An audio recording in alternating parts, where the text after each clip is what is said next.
Hello friends, ମୁଁ ଯାଉଥିଲି କାଟଣାରୁ ରାଜକନିକା ବାଦରାଜାରୁ ନହୁଲିଆ ରାସ୍ତାରେ ଗୋଟେ ଆକ୍ସିଡେଣ୍ଟ ହେଇଗଲା ସ୍କୁଟି ଆଉ ଗୋଟେ ବାଛୁରୀ ସହିତ। ଭାଇ ଜଣଙ୍କ ପୁରା ଖଣ୍ଡିଆ ଖାବରା ହେଇଯାଇଛନ୍ତି, ଆଉ ଜଣେ ଭାଇ ସେଠି ବସିଛନ୍ତି, ଯାହାଦ୍ୱାରା କି ଭାଇର ମୁଣ୍ଡ ଫାଟି ଯାଇଥିଲା। ମୁଁ ତାଙ୍କୁ ଯାଇ ଉଠେଇକି ରାସ୍ତା ସାଇଡ୍ ଟାଣି ଟାଣି ଆଣିଲି।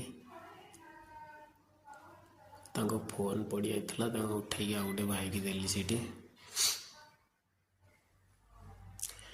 କିନ୍ତୁ ଗୋଟେ ଭାଇ ତାଙ୍କ ହାତ ଫାତ ଛିଣ୍ଡି ଯାଇଛି, ଚୁପଚାପ ବସିଛନ୍ତି।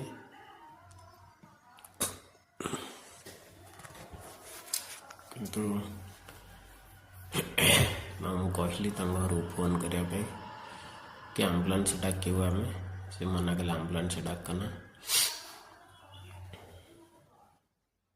ଏଠି ଆଉ ଗୋଟେ ଭାଇ ଜଣ ପଡ଼ିଛନ୍ତି, ସିଏ ଦେଖନ୍ତୁ।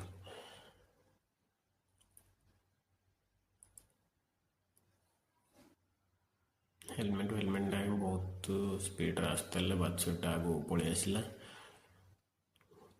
କିନ୍ତୁ ଦେଖନ୍ତୁ ଏ ଭାଇର ଅବସ୍ଥା କ'ଣ, ଟିକେ ବି ହୋସ୍ ନାହିଁ ଭାଇର।